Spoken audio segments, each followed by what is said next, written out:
it's not gonna look like string light pipes anymore.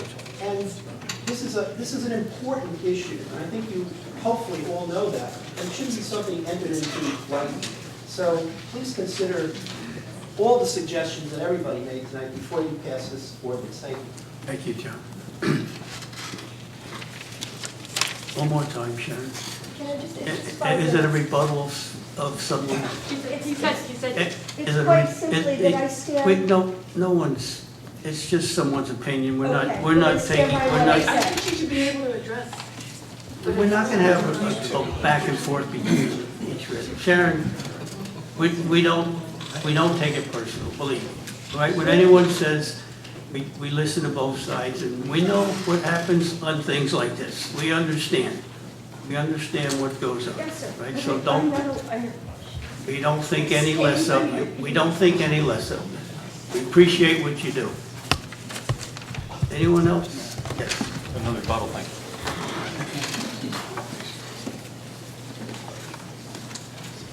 Again, Bill Kelly, 5 Fox Hollow Road. I want to thank the mayor and council for their interest in this very important issue for the whole town and for the residents that are here tonight and those who could not make it. I think a lot of good things happened here tonight. There was a good dialogue, there's emotion on both sides, there's feeling pro and con, and that's good because dialogue and debate is what makes our country strong. I like hearing the idea about the B1 zone in the front of the area, and what about using that back as a green area? You can do something about that. You can make the area that was problematic in the back residential into something that's open space without bankrupting the town, but making the town still be a borough. You can have the front as a less intense commercial zone, because it is on Route 71, with better setbacks. And, you know, maybe Mr. Amscato won't hit a home run, but maybe he's going to get a double. Thanks. Yes, sir. Has Mr. Amscato You given us... have to give your name and, I'm sorry. My name is Gary Van, 52 Woodland Road. Thank you. Has Mr. Amscato and company given us any idea what his plans are? Only for the B2, yes. I mean, we're here guessing what he's going to do. Why can't he tell us what he's going to do, and we can shoot that over? Okay. Rich? There is a plan currently before the planning board that should be coming up. I invite you all, come to a planning board meeting, fourth Wednesday of every month, 7 p.m., right here in this room. I'm just saying it would illuminate our discussion if we knew what he had in mind. You will see a plan soon. Thank you. Anyone else? Well, I want to thank everybody. Yeah, I'm sorry, go ahead. Alan Manager, 61 Woodland Road. I just have a question for Rich. Could you please, for the company here tonight, explain the chronology of these studies that everyone is asking for? It's my impression that there had to be an application before we could do these studies, because with no application, the borough then incurs all the expense of all the studies, and when there's an application, then the applicant then in fact, and it doesn't seem to have reached the audience that it's not general that the town makes a study with no application. It is correct that when you make application to the planning board, that you want to develop a piece of property, especially in a business zone, along with your plan for that property, your architecturals, your blueprints, whatever, you must also have a stormwater management plan, which is essentially saying what's going to happen with the rainwater coming off your building, where is it going, what's the flow out. You also have to do a traffic study, which is usually done in conjunction with the NJDOT. The engineers typically conduct these studies. They go right on site, counting cars, essentially match it up to what the NJDOT would expect as well, and give you an idea of what traffic increase could be, what traffic flow could be, depending upon where the driveways are set in, as to how each thing would have an effect on that particular piece of property. That's done each time someone comes in with a business plan. It is not typically something that is done on the town level, because it does cost money. And we would prefer to have people who are going to make the money spend the money. It's that simple. But that doesn't mean you couldn't do it. But again, why would we do it when it's going to be done for us in that regard? if they're gonna develop that zone as a business zone, and currently right now, when Dunkin' Donuts was renovated, new traffic studies were done, because the way the parking lot was laid out was changed in some respects. New curbs were put in, different flow put in, so they had to do traffic studies. I'm very unpopular at home because I voted against the drive-through. So, clearly I was wrong. But in each of these instances, it's not what I think I really want to convey is that it's not some willy-nilly operation that just goes fly-by-night, takes a plan in. These plans are generated, in some cases, over a year it takes to generate a plan. And there's no guarantee that someone comes into the planning board, and the planning board is not a rubber stamp. You can ask the Investor Savings Bank that directly. It's not. We actually made them turn that building 90 degrees to improve the buffers, specifically for that. One of my big concerns is always stormwater, as Ms. Crippen can tell you. I am a very big proponent of stormwater management. I realize that we have 2 ponds here at the end of town that have been abused over the last 100 years and still are. Yet we get some plans that are good, some plans that aren't. Sometimes you can do something about it, sometimes you can get a developer to change. Anything can happen. Most developers, and I'll say most, not all, most developers want to give you a good plan. It's their product, it's their name up there. They want to be known for putting up a decent product. No one wants to be known for putting up, the crummy building or this or the other. The other thing I would like to address is there was, if I may, the other thing I would like to address, there is the discussion of the green space. Those properties, if you take all those properties that are proposed for the B3 zone, you're talking an assessed value of nearly $8 million. That's tax revenue to this town right now currently of $95,000 a year. There is only approximately, if I'm not wrong, Jay, you can correct me, about $450,000 in the open space fund. Probably not including what's going to come in the current year. Which means you're talking about raising $7.5 million from someone. Now maybe it's not $7.5 million. Maybe it's $5 million if I take out certain properties. But the fact of the matter is, you would then permanently lose that tax revenue. Forever. It's gone. Yes, it is, Kat. That tax revenue is gone. If you turn that into an open space You area. would only be talking about the R5 zone, not the front. Well, okay, if the R5 zone is, say, 2.5 acres, 2.5 acres, even if it's $3 million, we will have to raise that by a bond. That's going to raise everyone's taxes, and we haven't even done anything with the property, putting in trails, maintenance. And if we're going to do that in that R5 zone, we're going to have to go through the existing commercial area to do that. Which means, in the wintertime, if we had to put some pad back there and there's walking space and we had to decide we have to plow it, the town then has to plow a commercial driveway to get in there. That's costing us money, where it doesn't have to. And again, it's not everybody's point of view, but it's a different point of view. And I would just encourage you to please, take that into view. Your taxes are going to go up if we buy that land. We bought the Fletcher property. It's still sitting there. And we haven't done anything with it. And it was $1.5 million. There has been criticism about buying the Fletcher property for years. I happen to support the Fletcher property. I think it's a good thing. It's right next to the park. There should be trails to it, but there still aren't. Can we put them there? I think we should concentrate on the open space that we already have purchased. And if we have made the Fletcher property pristine and gorgeous, like it could be and should be, then let's consider doing something else. Let's not take this property and add it on top of that and see nothing done in either, because that's exactly what we're doing. Mayor, respectfully, there will be an opportunity for council to debate and discuss the ordinance. We had one speaker who specifically directed a question to Mr. Diver. At this point, I would respectfully request that you ask if there are any more members of the public who would like to be heard, and if not, then that you ask for a motion and a second and a vote to close the public hearing. Yeah, okay, just very brief point.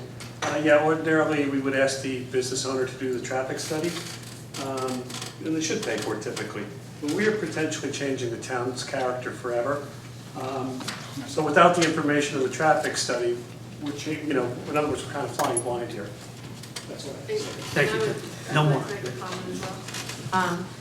I think that when we have to realize that there's one application, one property owner has a development plan with 2 residential properties that border Wickham Manor. So to buy with 2 residential plots is not going to bankrupt our town, and we do have an open space tax. And Mayor, then that keeps the Mayor, whole once again, character this is time for the of, public that comment. keeps the whole character of Wickham Manor intact. And the thing is that why we're rezoning an entire area. Finish? Thank you. Does anyone else in the public like to speak? If not, I need a motion to close the public hearing. I'll make that motion. Second? I'll second. All in favor? Aye. And also, I'd like to request, for if it's possible, take a recess, about a 10-minute At recess. council's discretion, absolutely. Okay, is everyone agree? All right, 10-minute recess, please. I need a motion and a second on ordinance 2013-4. Need a motion for adoption and a second. I'd like to make a motion to table it. I'll second that. Motion first. All right, can we do that without opening? Well, a motion and a second has now been made to table. That's proper. Okay. Alan made a motion to table? Yes. Table to the next council meeting, just so that we're clear. We can do it Tuesday. Yeah, I would say it has to be 2, yeah. What? So it has to be 2 copies? August, the August meeting. Okay. August. What is it, August? August 19th? We have one That's the meeting only in one August. meeting in August. August 19th?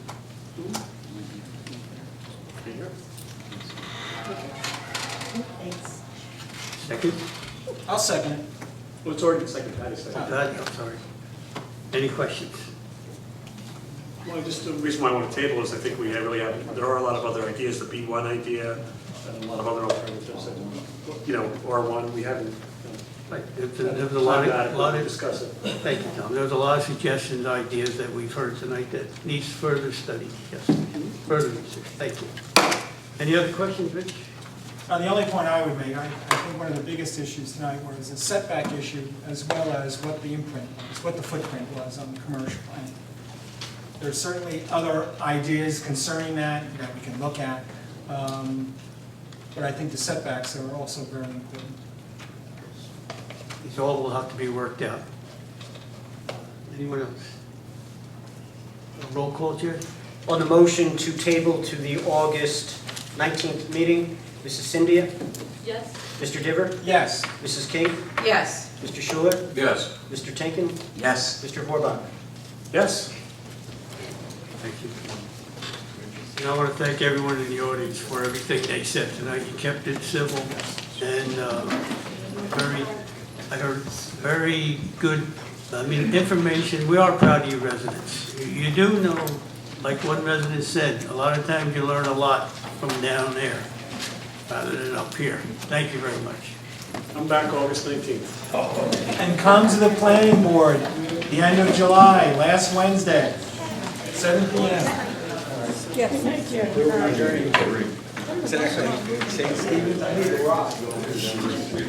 Somebody take Jimmy.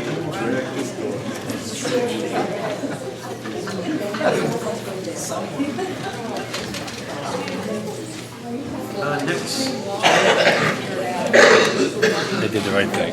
They did the right thing. Oh, you're welcome. Thank you.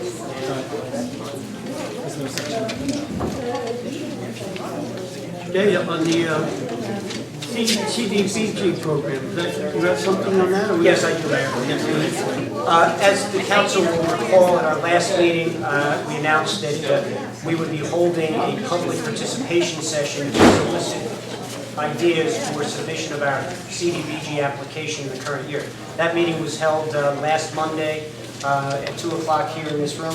There were 4 members of the public present. At that time, there were 2 items that had been suggested. One was the idea for improvements to the community center, which had been discussed at the last meeting, as well as a suggestion that in future years, council consider submitting an application for handicap access improvements and passive recreation improvements at the Fletcher Park property. In any event, based on those comments, the borough engineer, myself have prepared, are in the process of preparing a grant application to the county CDBG program for improvements to the community senior center. We have noticed that there would be a public hearing this evening on this proposal. In general, we have identified approximately in excess of $200,000 in improvements to the community center, senior center. Those improvements include the installation of a generator, which would facilitate the use of that building as it was used during Sandy, as a warming station and a charging station for electronic devices. We have previously submitted the request through FEMA for hazard mitigation funds to install such a generator. That leaves us with the idea of essentially putting on a relatively small addition on the rear of the building, the removal of the existing kitchen area, and an addition that would run approximately the same depth as the kitchen that extends off the building, approximately 15 feet, but would run the entire back area. The idea would be to provide for although we're using the term kitchen, there would be no real cooking there. It would be more facility for serving and warming of catered events.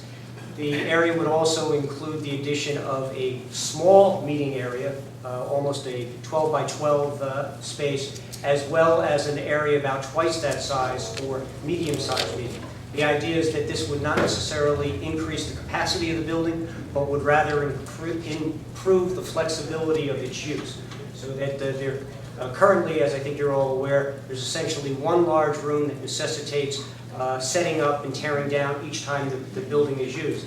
And I think, again, as the council is well aware, that building is used almost exclusively during the morning hours every day for senior activities, and is available for other activities in the afternoons and evenings. So at this point, again, we have identified approximately what we expect to be $200,000 of costs that do not include the generator, and we will be submitting an application to the CDBG program that reflects that request. And at this time, it would be proper to, for the record, to have a public hearing to allow for public comment on that proposal. At this time, anyone in the public like to speak on the CDBG application? Hi. Yes. I'm back. Just so we got ready to go. A generator? And this is part of the grant or it's? This is not part of this grant. We have submitted for a separate grant, but we're essentially tying in our application that we already are looking for outside funding for this other improvement to the facility. And that would be the gas auto-on Yes. generator. Okay, so that would be something that would be better so the sconces don't burst from the cycling said other generator. Yeah, okay. And you said something about changing the kitchen. That would be for basically where they'd be warming ovens but not stovetops? I'm not sure that those details have not been identified. What we expect is that they would be warming areas that would not provide cooking, so that we eliminate the fairly expensive cost of fire suppression for cooking facilities, that sort of thing. Okay, yeah, I have to revisit. And you said another little meeting room. I was wondering about at that point in time, because we may at some point need to address what we need to do for companion animals should we have a problem. There was a situation where we had somebody who was highly allergic and somebody bought a dog in the community center during Hurricane Sandy. Now, of course, she had someplace to go, but you cannot turn away an animal, somebody who has a service animal, and we kind of need to maybe incorporate that in our plan that it's possible that there's a small area downstairs, possibly in the community center, that could be for a limited number of animals. The service animal does not have to be separated from its owner at any time. They have to stay with them. There's a difference between a service animal and what some people call a therapy dog. There are two different things. A therapy dog, is for emotional support, and they do wonderful things, but there's a difference between the two. A service animal is for the blind or for the disabled, as you know, or other disabilities. So, but for people who, it's their pet, and it could be an older dog, and they don't want to be separated because they don't want to leave their home, I'm hoping that when we make some modifications, that maybe a small area downstairs, we could think about making for a very small ability to take in some pets properly caged and identified and all that other stuff, that's a small thing. Like 60? No. For the generator, that's such a great addition. Thank you. Thank you. Anyone else like to speak on the program? No? Okay. Mayor, I would request that there be a formal motion to close the hearing, and then afterwards a authorization for the preparation of such an application and submission. I'll make the motion to close the hearing, and I'll second it. All in favor? Aye.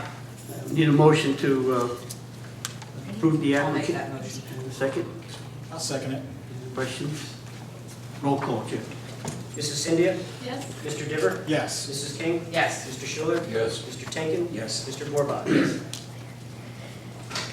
At this point in the meeting, we have the first voice of the public. You may speak on any agenda item. Just step forward and give your name and address.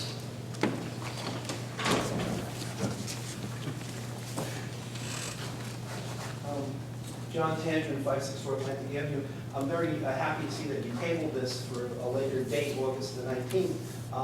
But I just wanted to mention that now, between then and now, something has to be done. So we're not back here on August the 19th just sitting there looking at each other again. Now, there are certain people on one side of the dais that don't talk too well to other people on the other side of the dais. You guys are going to have to get together. So I suggest maybe you form some kind of a subcommittee or something that you can work out these suggestions and get something going and re-present it on the 19th, because we don't want to, the longer, something has to be done, and the longer we wait, the worse things get. So now, the tough part comes. You heard what everybody had to say. It needs to kind of be put together and worked on, and, so you guys got to talk to each other.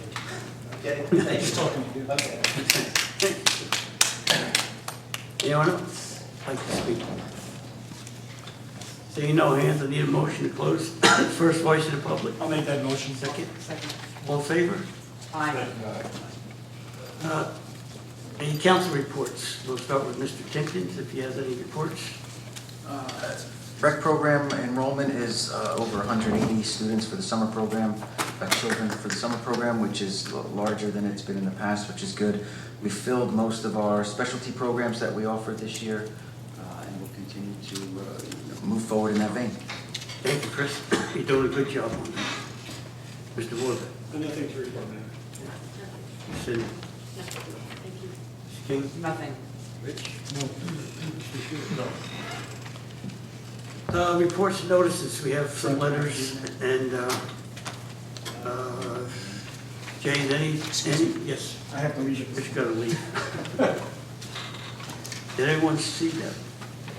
Mayor, I should just note that the first item under reports and notices is the U.S. Department of Agriculture National Resources Conservation Service Notice of Grant Award.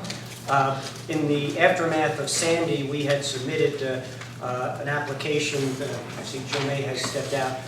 The borough engineer had prepared and submitted an application under this program for debris removal, including trees, in both the Rec Pond area park off of Ocean Road, and as well as at the north end of town, Polypod Brook, for the cleaning. And you can see that we have been notified that that has been awarded.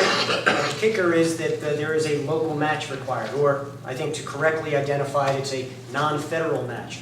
We are in the process of attempting to determine if there will be funds available through the state.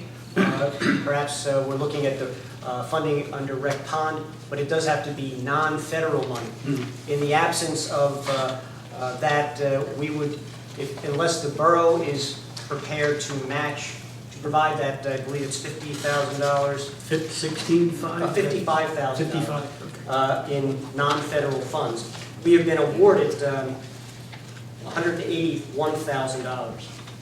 But again, it does require this $55,000 match. So if, with the council's permission, I'll list this as a discussion item in our next meeting, give the council an opportunity to think about it, and we will present the possibility of utilizing local funds. Over 55, okay. Thank you, Jay. Also, we had a letter from the Circle of Friends Quilting Club. They gave us a $100 donation. Thankful for allowing them to use the community center. And we have a letter from Mr. Venino. Yes, Mayor, if I may, just for the record, it should be noted that Councilman Diver has left the dais. This matter involves a request from an attorney representing his wife. And so if the council wishes to discuss it, this would be an appropriate time. Just some background on it?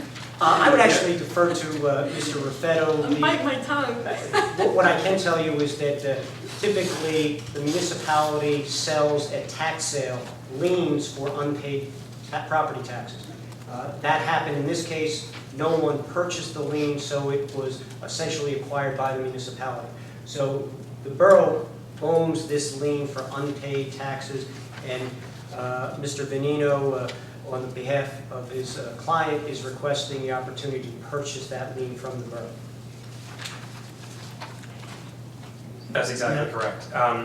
The municipality, when it acquires, by virtue of the fact that no one else bids on it at a tax sale, when the municipality acquires a tax certificate, then the municipality, if it so chooses, after a 6-month period of time, can pursue what's called an in-rem foreclosure process, whereby the municipality could potentially become the owner of the property.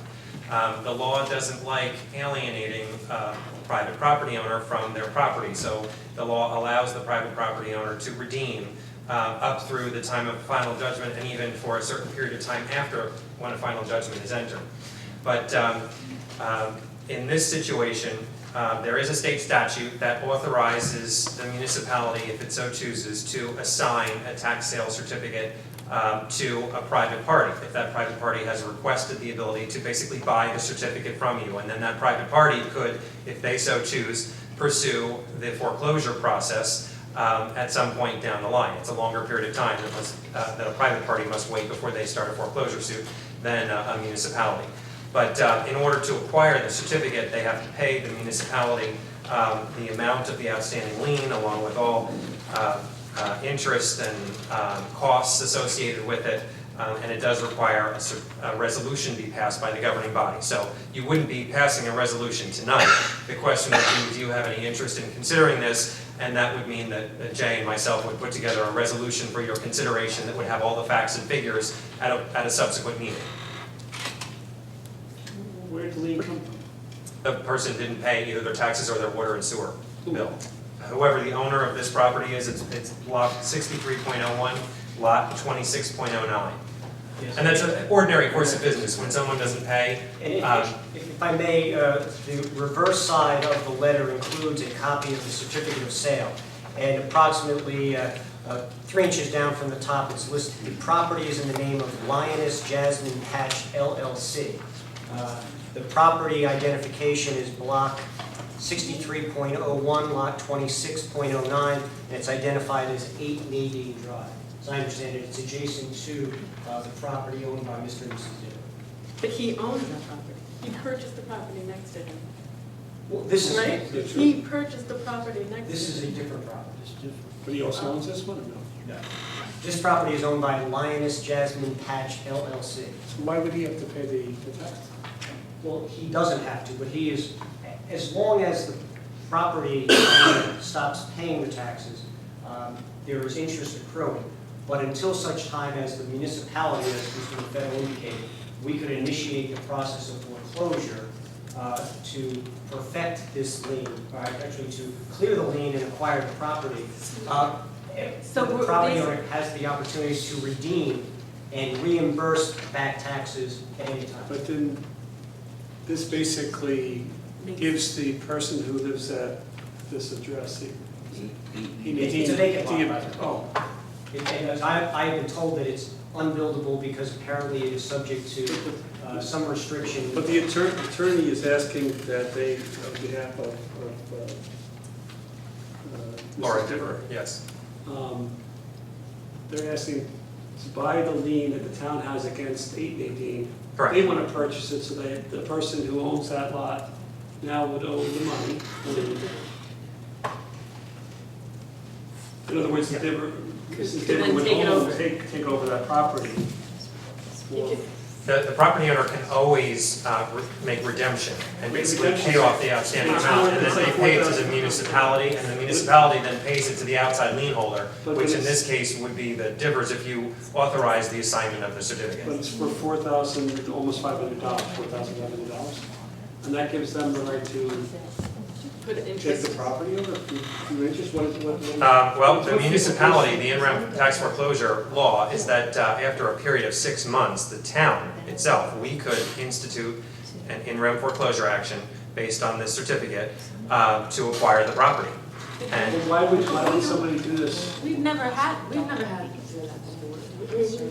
We do tax sales at the end of the year, we don't do it mid-year. well, this was a tax sale, and no one bought the lien at the tax sale.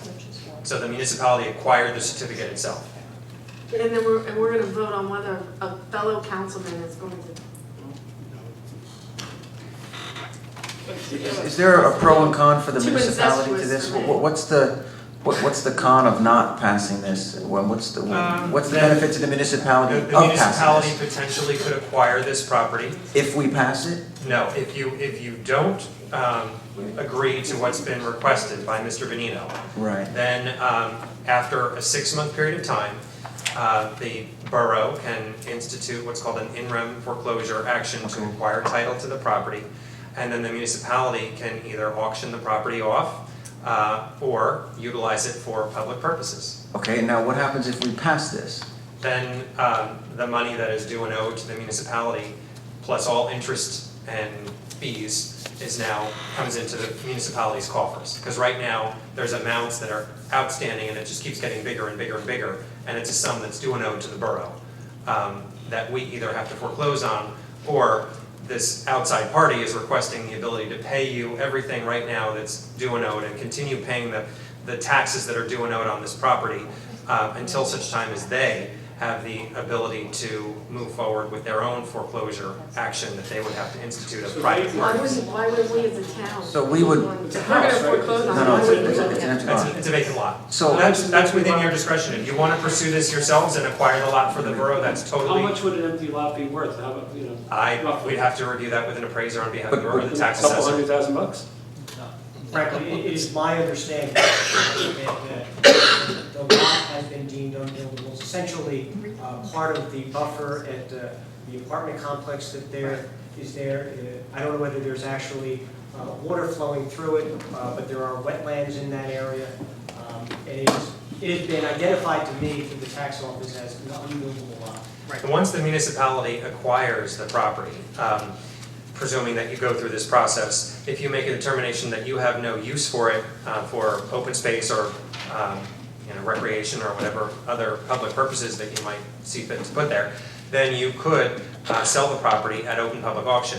If conversely the property is undersized, then there's a procedure under the local lands and buildings law that requires the municipality to offer a right of first refusal to the adjacent property owners, to all adjacent property owners, which would afford these particular property owners the opportunity to then buy it from the town at that time. I could have sworn that Rich told me he bought the lot next to him, a vacant lot next to him, and that's 8 Nadine Drive. I mean, he lives at 10 Nadine Drive. There's Mr. You don't have to make a final determination on this tonight, so if you want more information from us or the tax collector, we can certainly gather that for you and bring it back for further discussion at the next council meeting. I guess I'm just wondering, if we allow this, if we vote in favor of this, I just don't see the benefit to the town. It's kind of like... Well, your benefit is you just want to get the taxes that are due and owed on the property. But let's say they don't pay the taxes, then we can sell the property, right? Correct. Okay, so if we pass this, After you go through the foreclosure process. Yes. And through that whole period of time, up until the time the No, I final judgment is understand entered and beyond, the property owner can still redeem and pay off the outstanding amount and keep the property. it's okay, that's good, that's good. If we do this, if the certificate of sale passes, then is it the certificate holder who then has the right to the property? They don't have the right to the property, they have an interest in the property by virtue of the fact that they now hold a tax sale certificate, they have a lien against the property.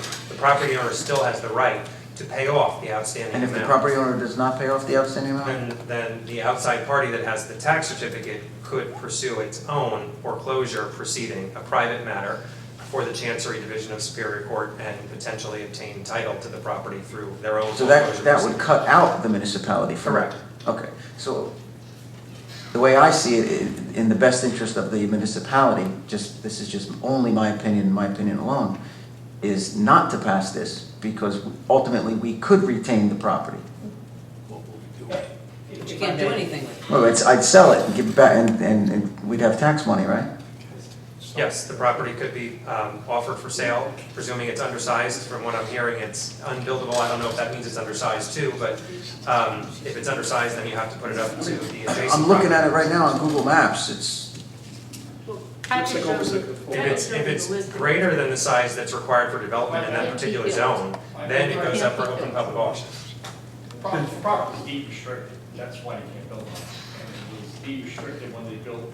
Hey, just so the record's clear, I know, we all know Mr. Day, but we're not picking him up on the recording. It might be best if, Sorry. Joe May, zoning officer. That property is deed restricted, and a few years ago, we actually had somebody try to purchase the property, actually sell the property as they built the lot, and there was a lot of issues, because the person came to be looking to come up with a house here, and then we did our homework on it, and it's deed restricted, that's why it can't be built. What's the dimensions?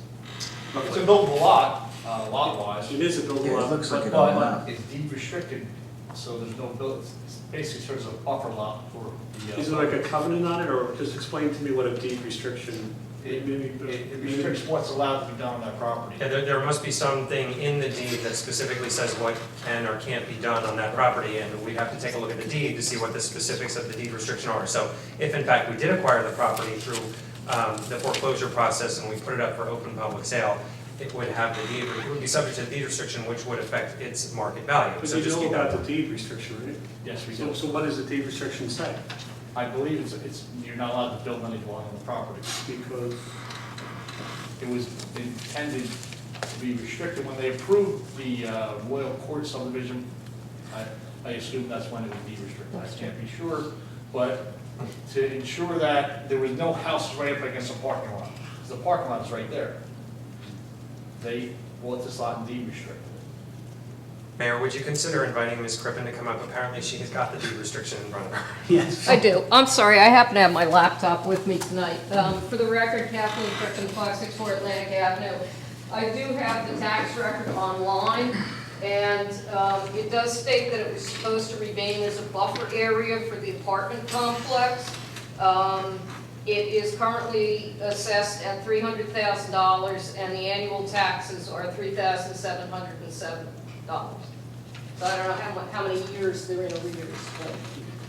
based on the tax sale certificate, the copy, this indicates that the taxes for 2011 were not paid. So in addition to 2011, 2012s have not been paid, nor have there been any payments made on the 2013 taxes.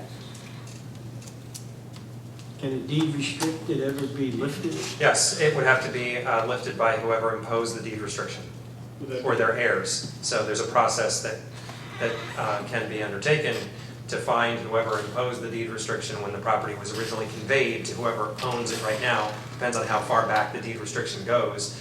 And then the restriction could potentially be removed. So what do we have to do here? Well, it's at council's discretion completely. Resolution If you don't have to do anything. You could just maintain the status quo, in which case the municipality retains the certificate and the ability to potentially acquire the property through an in rem foreclosure itself. In order to institute an in rem foreclosure process, you would actually have to adopt a resolution at some point. You have to wait for a 6-month period of time following the certificate, and it looks like we're about that point, because the certificate was issued in December, actually, December of 2012? Yes. Yeah. So that could be something you could move forward on at a future meeting, and then we could start the process. There's a legal procedure that's associated with that, and that there are costs associated with that, with title and with filing the action before the Superior Court Chancery Division, but at your direction, we'll certainly pursue that to try to gain title to the premises for the borough. And if you decide not to move forward to authorize an assignment of this to the outside party who's requested it, there would just be the courtesy of a letter that would be sent indicating that you're not interested. Well, I'd like to make a motion at this point. Yeah, before you do that, Tom, I want to ask for, Mr. Venino, so we respect his wish, he said he would like to see it placed on the council agenda for discussion. Does he have a case he wants to make before? Well, perhaps he would like to address this, at a future meeting, and I would respectfully recommend that you perhaps put it on the next agenda so that Mr. Venino could come forward and, We'll just vote right now. well, it's at your discretion. Well, I would think as a courtesy or show of respect, if he has something to say, we would like to hear what he has to say. Right, then could Fred investigate the lien and how far back it goes? Oh, absolutely. Jay and I would get all the information from the tax collector. Potentially, we could sell spend it. a little elbow grease to clean it up or whatever. The restrictions, we could sell it as a house, we could use it as, buy it as open space, there's any number of things we could do. $300,000 lot. $300,000 lot. Why would we sell it for $4,000? Yeah. It doesn't, Well, when you get a smart. we could still sell some. One at a time, So Counselor, you'll bring back some more information in terms of the deed, who owns it, and how we can get it? Yes, and we can put that in your packets for the next meeting, and I think out of respect, we can let Mr. Venino know whether you have this on the agenda or not. He could come to the microphone at one of the public comment periods and just make his case for why he thinks they're requesting. We could invite them to come talk to us. Okay. With that, if you're finished with this, someone should get Rich and come back. No one else has any? I got it. Tom, no wrestling that. Give me a second.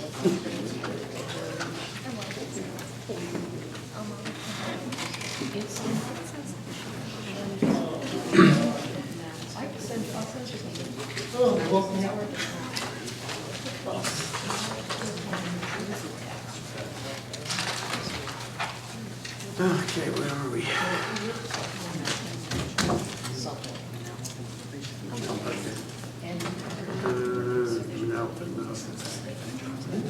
There's a couple ordinances, resolutions, one from Manalapan, one from Red Bank, and, Red Bank Borough. They are on the preservation of tax exempt financing.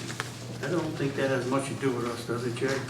There have been some proposals at the federal level to eliminate the tax exemption for municipal bonds. So there have, I think we've received a few of these in the past.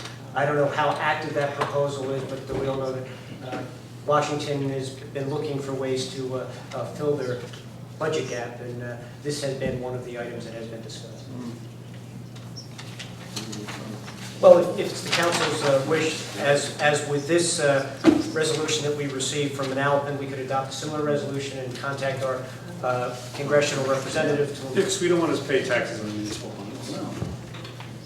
Well, we wouldn't be paying the tax, but the purchaser of the bond. Right, it makes them less attractive. From us directly. If you'd like for our next meeting, I'll prepare such a resolution.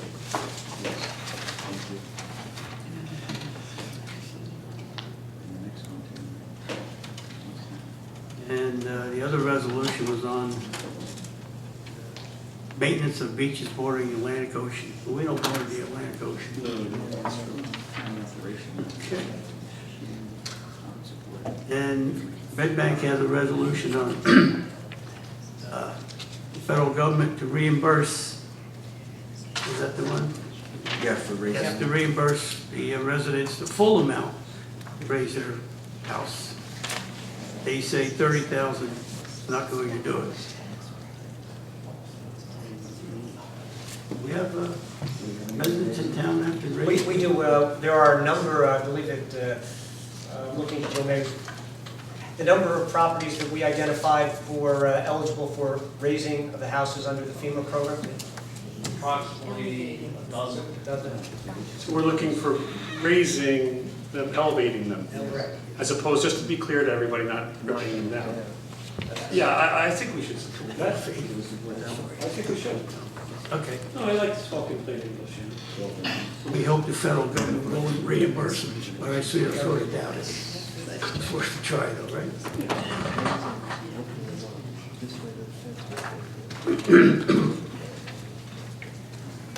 New business, we have ordinance number 2013-5. This is the salary and wage ordinance. And Mayor, I would apologize for this not being distributed as part of the agenda. I believe the agenda packet indicated that the document would follow. With the holiday week last week and the transactions regarding the D3, this was a bottom priority. In any event, this ordinance reflects, it's a duplication of prior year salary ordinance, and it reflects the 2% increases across the board that were discussed during the budget preparation sessions. There are a couple of specific exceptions to that 2%. One is that the public works salaries have not been increased. As I think you're all aware, we are still in negotiations for a contract for the previously expired contract with our public works employees. There are also some specific changes that, or adjustments that exceed the 2% increase that had been discussed during council executive sessions. Specifically, those items, I would also note also that the items that are underlined in the ordinance draft reflect salaries that are being changed. Salaries that are not changing are not underlined. Specifically, the three positions that fall outside the general 2% increase are the salaries for the borough administrator, the borough collector, and the borough clerk.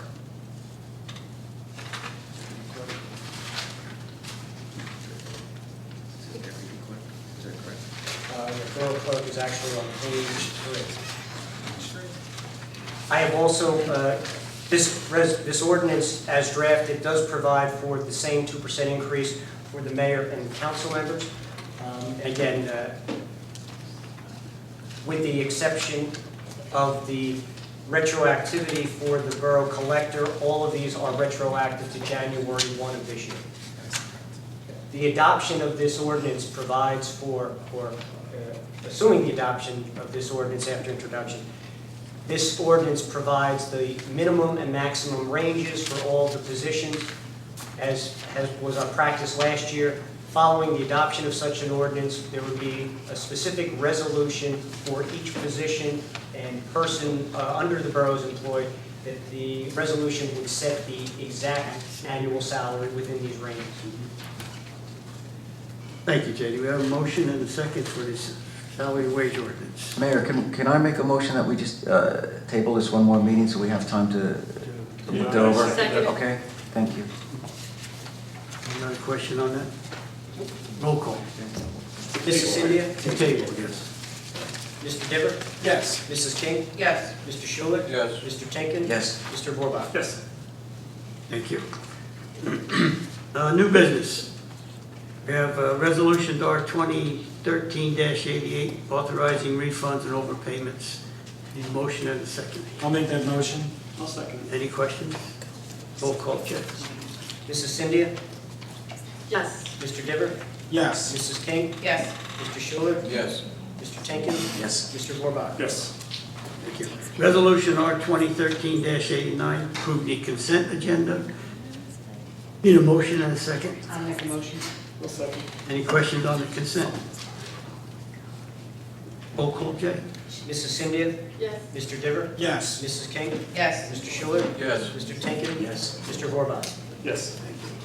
A financial resolution. Need a motion to move bills to the Finance Committee. I'll make that motion. Second. Any questions? Roll call, Jay. Mrs. Cynthia? Yes. Mr. Diver? Yes. Mrs. King? Yes. Mr. Schuler? Yes. Mr. Jenkins? Yes. Mr. Burbach? Yes. Thank you. Resolution R 2013-90, approving the bills claim for July 5th, 2013. I'll make that motion. I'll second it. Any questions? Roll call, Jay. Mrs. Cynthia? Yes. Mr. Diver? Yes. Mrs. King? Yes. Mr. Schuler? Yes. Mr. Jenkins? Yes. Mr. Burbach? Yes. Thank you. At this time in the meeting, we have the second voice of the public. You may speak on any item you like. Just step forward. See no one stepping forward. On the second voice of the public. All in favor? I was holding my breath for a second. I need a motion to adjourn. I'll make that motion.